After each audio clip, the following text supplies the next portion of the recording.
this was billed as the Peace Olympics.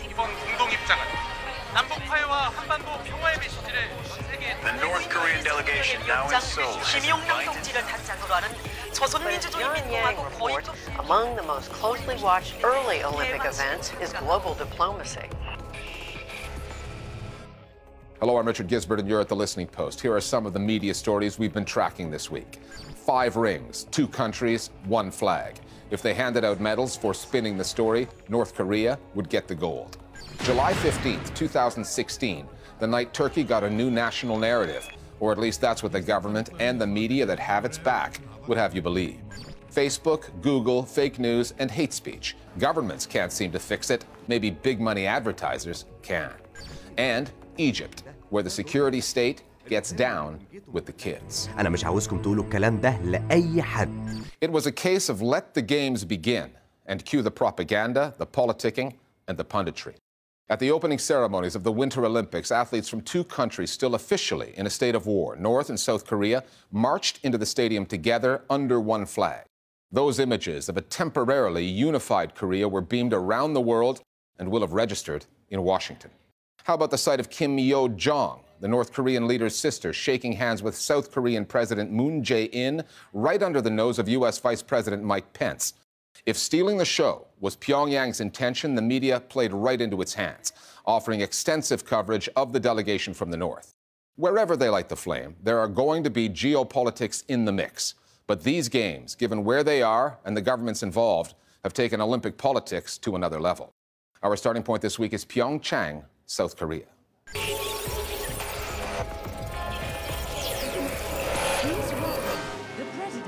The Republic of Korea. Not every picture tells a story. Not every image is worth 1,000 words. But the right one, in the right place, time, and context, can pack a bigger punch than 100 sound bites or 1,000,000 tweets. An image like this one, athletes from 2 countries entering the Olympic stage under 1 flag. It's a great photo op. It makes for some good pictures. It does sort of bring the sense of potential and the sense of optimism, at least briefly for that sports event. But it doesn't necessarily mean unification is around the corner. Of course, there's an element of spectacle to it, but it was also meaningful. I think it demonstrated that the 2 Koreas are trying to work something out at this moment, one in which the North Koreans have developed a nuclear program now. There's a lot of tension between them and the international community, and just having that group walk in together doesn't erase all of that. So, you know, it is a moment that suggests hopefulness. And a lot has been said about the U.S. Vice President Mike Pence and his wife choosing to remain seated while tens of thousands of spectators, including North Korean envoys and the South Korean president, were standing up and applauding wildly. Mike Pence came across as grumpy, boorish, insensitive, actually quite offensive. If a charm offensive is to work, the recipients must be open to persuasion, and it helps if they're gullible. Pyongyang will have been pleased with the way the Western media received Kim Yo-jong, Kim Jong-un's sister. With the world watching the Olympics, she will put a young, telegenic face on the regime. There is no denying the significance of her presence at the Games, given that Kim Yo-jong is the first member of North Korea's ruling family to ever visit the South. But before falling under her spell, Western news outlets might have done some homework and considered her day job. Propaganda is what Kim Yo-jong does. As the head of North Korea's Department of Propaganda and Agitation, she does run a very important department. That department makes sure that North Koreans have few, if any, real access to outside information, that they remain in the dark. And that department also does its best to restrict the flow of information out of North Korea. None of that was broached in reporting on Kim Yo-jong. Only the fact that she exuded a softer image, that she smiled for the cameras, that she looked modest and sincere. The appearance of the Kim Yo-jong may be seen as a more propaganda show to create more peaceful, more loving images of North Korea. But from the viewpoint of the inter-Korean relations, this is a very important political breakthrough, given that she was the first Korean ruling family members visit to the South Korea. So in that way, this is a very, very meaningful political breakthrough. In Pyeongchang, Kim Yo-jong became the temporary face of an authoritarian country that is politically dominated by men. Kim Jong-un represents the third generation of a family dynasty, a patriarchy that has lasted for 70 years.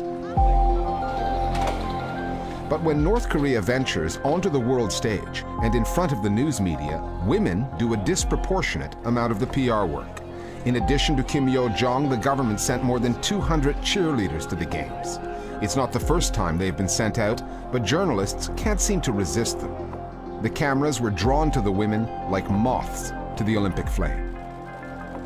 The media, again, a male-dominated media, is just all over them, desperate to try to get a response from them. You see, it's sort of a game in the South Korean media can you get one of them to answer a question, because they are really quite tight-lipped, other than when they're cheering. In a way, it's almost a propaganda failure. Because of how regimented and organized they appear, it can look a little bit weird sometimes, a little bit sort of stiff. It's sort of what you would expect from Western media, because they really like this narrative, and especially like the cheerleaders really fit into the caricature that they've built of North Korea. This idea of it's this Potemkin village, and the fascination with how synchronized they are and how brainwashed they are and how controlled they are. Support staff surround the cheering squad, the athletes, the art troupe. All of the delegation would be under 24/7 surveillance, he says. They wouldn't be able to go to the bathroom alone. And it sort of revealed how little the Western media knows about either Korea and how little they understand about the situation in whole. He's unpredictable, critics most powerful nuclear technology in North Korea. The international news media treat North Korea as a potential geopolitical flashpoint. Media in South Korea see the North differently, as an existential threat. News outlets based in Seoul are typically split along liberal and conservative lines. Liberal outlets are more open to accommodating Pyongyang. Conservative ones are usually much more hardline. But on this story, and the bilateral meeting between Kim Yo-jong and the South Korean President Moon Jae-in, the ideological gap in the South seems to have shrunk because of the stakes, the arsenals, and the players involved, not all of whom are Korean. On the left, you have editorials cheering Moon Jae-in on, saying this is a very important moment of outreach and possibly a bigger breakthrough. On the right, instead of being critical of Moon Jae-in, editorials are saying things like, this is good, just be careful. The gap between left and right is relatively narrow, I think, because South Koreans generally are very worried about the United States right now. We think the Olympics will go very nicely, and after that, who knows? We'll find out. That President Trump is way too willing to risk war on the Korean Peninsula. So there's sort of a unity of opinion across the board, left and right, looking for a way to diffuse tensions and move on. Most of South Korean newspapers and South Korean TV featured that the meeting between South Korean President and Kim Yo-jong positively as an important political breakthrough. 남북 정상회담으로 북미 대화의 돌파구를 만들 수 있다는 게 청와대의 생각입니다. And if another Korean war break out, then South Korean people is the one who suffer most, right? So any kind of sign, any kind of gesture from the North to communicate with South Korea have to be seen as a positively. There's no other way. The wall-to-wall coverage of this story comes with cracks, significant gaps in understanding. The South Korean media know little about what goes on in Pyongyang. The international media don't know their way around either country, either story. And the vast majority of journalists parachuted into the Olympics are sports reporters, unschooled in the world of geopolitics. For the Kims of North Korea, this was more than a photo opportunity. It was a propaganda opportunity, and they took it.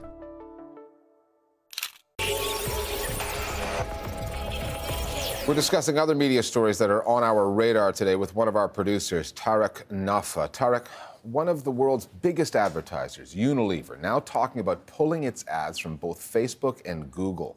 Why? So Unilever is trying to succeed with its advertising muscle, where governments have failed with their regulatory powers. And Facebook in particular is facing criticism for failing to remove hate speech, misinformation, fake news and extremist content.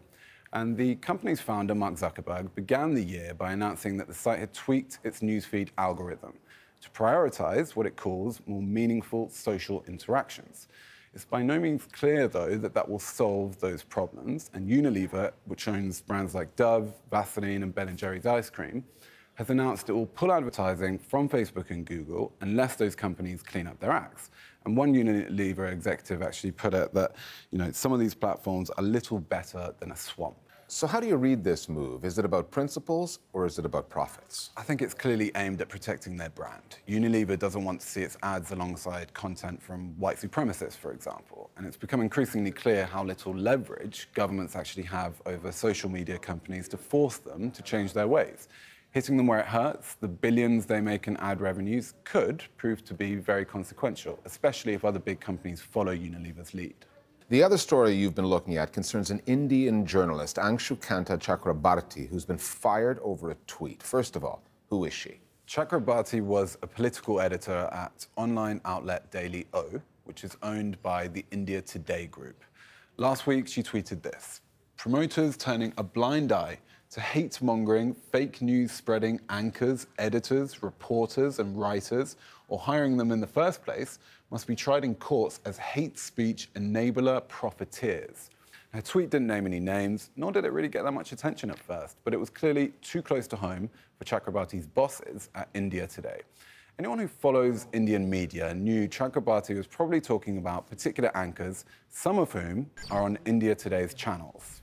क्या धर्म परिवर्तन कराने के लिए हिंदू लड़कियों को जानबूझकर प्रेम संबंध में फंसाया जाता है? Anchors like Rohit Sadhana, Gaurav Sawant frequently put out incendiary and sometimes completely false information on air, and they're not the only ones doing that in the Indian media. This is the time for revenge. Okay, so what Chakrabarti was describing is a very real issue on the Indian airwaves, and she paid a price for that. Yes, she did. Her job. Senior editorial staff at India Today met to discuss the tweet, and she says a week later she got a call from HR saying she had 3 options: delete the tweet, resign, or face being fired. Saying she refused to be censored, she chose the latter. And the company, however, says that Chakrabarti broke their rules on editorial conduct. Okay, thanks, Tarek. Sometimes a date on the calendar can become synonymous with an event, a founding moment for a new media narrative. September 11th, 2001 is an example of that. For Turks, there's July 15th, 2016, when a failed coup attempt left hundreds dead and thousands injured. Now, such dates tend to come with a ready-made enemy or at least a scapegoat. And the Turkish government has a bit of both in what it calls the Fethullah Terrorist Organization, or FETÖ, a movement led by a reclusive Islamic cleric based in the U.S., Fethullah Gulen. Back in the early 2000s, Gulen's followers were allies of President Erdogan's AK Party. By 2013, however, they had fallen out politically, and Erdogan labeled the movement a parallel state, a shadowy threat to Turkey's democracy. After July 15th, 2016, the government rebranded Gulen and his followers as terrorists. The Listening Post's Will Yong now on the Turkish media's role in framing the coup as an ongoing explanation for the challenges the country faces and as a way of crushing dissent.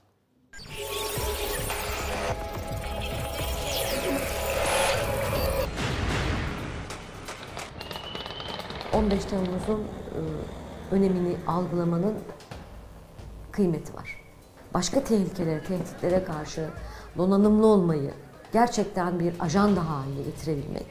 Bu metnin tüm Türkiye Cumhuriyeti kanallarında yayınlanması Türk Silahlı Kuvvetleri'nin bir emridir. The media narrative has really played an important role for the AKP government and for President Erdogan to disseminate a particular version of the events. Ve bu malum yapıya ait paralel yapılanmanın kullandığı bir harekettir. Bu çok önemli bir noktadır Türkiye gazetecilik tarihinde. O gece hakikaten darbenin değil, milli iradenin yanında saf tuttu Türkiye medyası ve gazeteciler. Herkes sokaklara çıksın, hükümetine, devletine ve ay yıldızlı bayrağına sahip çıksın. From the soldiers and civilians killed and injured to the bullet-scarred walls of government buildings, from accusations, confessions, prosecutions and recriminations, a new national narrative has emerged in which Turkey is beset by an enemy within, the Fethullah terror organization, to be known henceforth by the acronym FETÖ. Journalists who want to defend the state also want to keep the 15th of July high on the agenda. If you consider the character, the texture, the intricate structure, and the sophistication of the organization that we fought against on the 15th of July, you will better understand why that day will not be forgotten. The government is trying to keep itself in power off the back of the propaganda of 15th of July. Even before the coup attempt came to an end, the pro-government media were very quick to label the coup plotters as members of FETÖ. This discourse has continued unabated since that date. In truth, the Gulen movement and the AK Party coexisted and cooperated for years before relations soured. Gulenists took top jobs in the judiciary, in education, in the police and army, and had significant holdings in the media. But that history has no place in the current government discourse, which has Gulen's followers infiltrating Turkey's institutions to form a parallel state.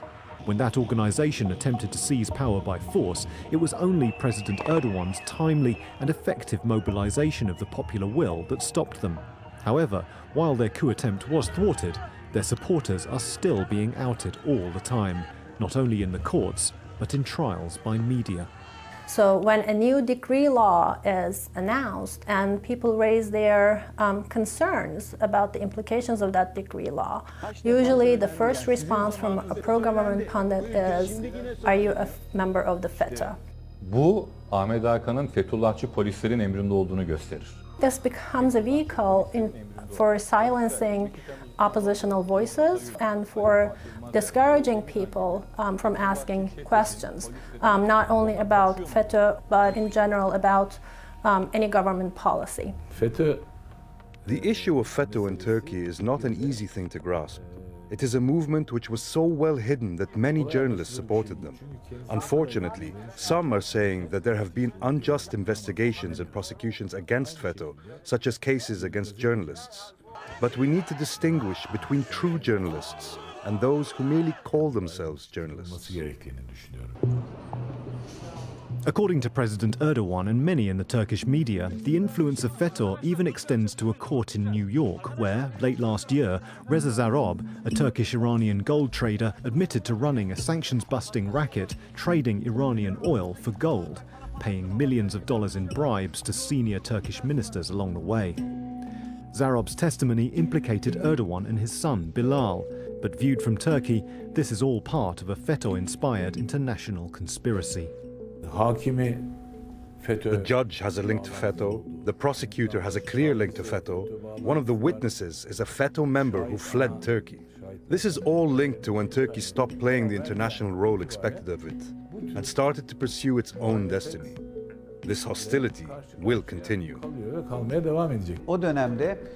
At first, the government and pro-government media assigned massive importance to Zarrab as a valuable Turkish citizen. However, when Zarrab started to cooperate with the prosecutor's office, the prosecutor, the judge, and the entire US Justice Department were declared as FETÖ supporters. Rıza Sarraf, rehin alındığı için itirafçı olduğunu, daha doğrusu iftiracı olduğunu jüri karşısında böyle anlattı. Of course, this isn't a credible narrative. There is a discrepancy between the reporting of the Zarrab case by the Turkish and the international media. The international media look forward to seeing information against Erdogan, against his ministers, and against Turkey. His fight with the military has been a long time coming. A man who has tightened his grip on power by jailing thousands of political opponents at home. 50,000 people have been arrested. 150,000 people have either lost their jobs or been suspended. Following the 15th of July, the silence of Western actors seemed to say that they were sad that the coup had been prevented.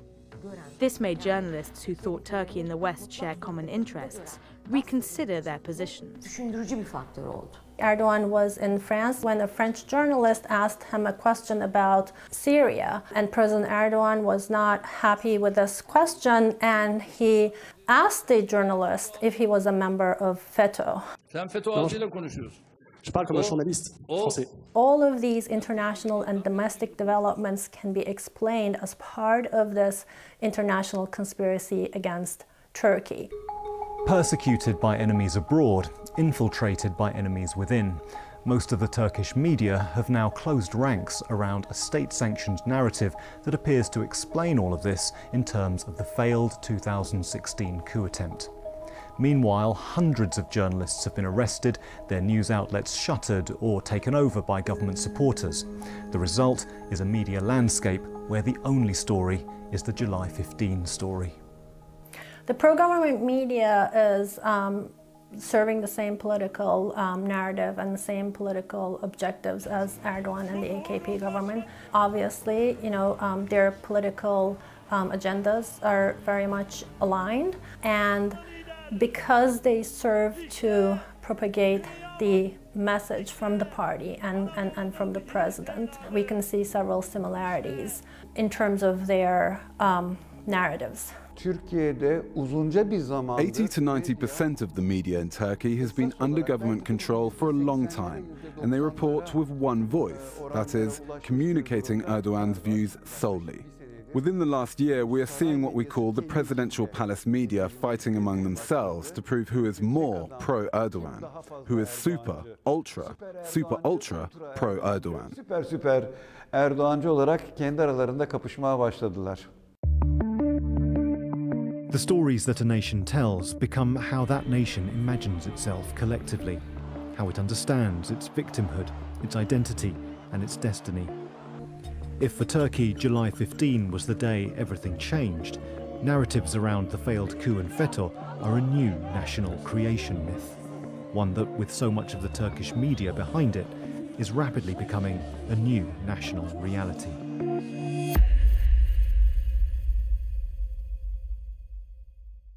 And finally, kids just about everywhere like to spend time on YouTube, and when they do that in Egypt, they might learn how to become police informants. Somebody at the Interior Ministry thought it would be a good idea to produce a cartoon designed to do that. It features two boys reporting some suspicious new neighbors to a friendly policeman, Uncle Nabil. Now, not everyone sees Egyptian security forces in such a benign light. The NGO Human Rights Watch, for example, recently said that the Interior Ministry oversees an assembly line of torture. What follows is a slightly scary snapshot into the security state that Egypt has become under President Abdel Fattah el-Sisi. But at least the kids get some chocolate out of the deal. We'll see you next time here at The Listening Post. مالك يا فطين؟ مش عارف، بس فاكر لما الضابط نبيل زارنا في المدرسة عشان يقول لنا الإرشادات؟ قال لنا إنه ما ينفعش حد غريب يسكن عندنا. أنا بيتهيألي لازم أقول لبابا. أنت عامل فيها ضابط يا فطين، ما تقلقش، مش هيطلعوا الناس الوحشين اللي بيقتلوا الناس. باي باي، أشوفك بكرة يا فطين. شايف بيتسحبوا إزاي؟ هو احنا هنطلع فوق ولا هنفضل هنا؟ ولا طب ما نوديهم يا عم على المكان التاني عمقنا. اطلع على السلم قدامي، بس الناس هنا واخدين منهم المكان عسل، محدش ياخد باله من حاجه. شايف الصناديق الغريبه؟ مالناش دعوه بيهم بقى يا فطين. ما تخافش يا بلبل، ما تخافش، احنا هنروح لعمو نبيل ونحكي له وهو يقول لنا نعمل ايه.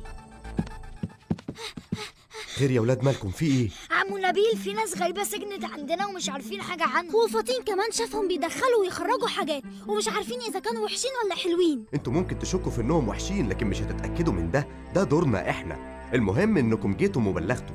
انا مش عاوزكم تقولوا الكلام ده لاي حد. عاجبك كده يا فالح؟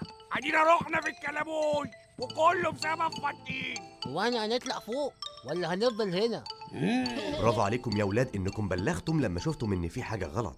مش مهم تتاكدوا او لا، لان ده دور الشرطه. المهم ان الناس تبقى ايجابيه مش سلبيه، وتبلغ لما تحس ان في حاجه غلط. انا بجد فخور بيك يا فطين. عمو نبيل، احنا ساعدناك برضو انك تقبض على الاشرار. فين بقى المكافأة ها؟ فين الشوكولاتة؟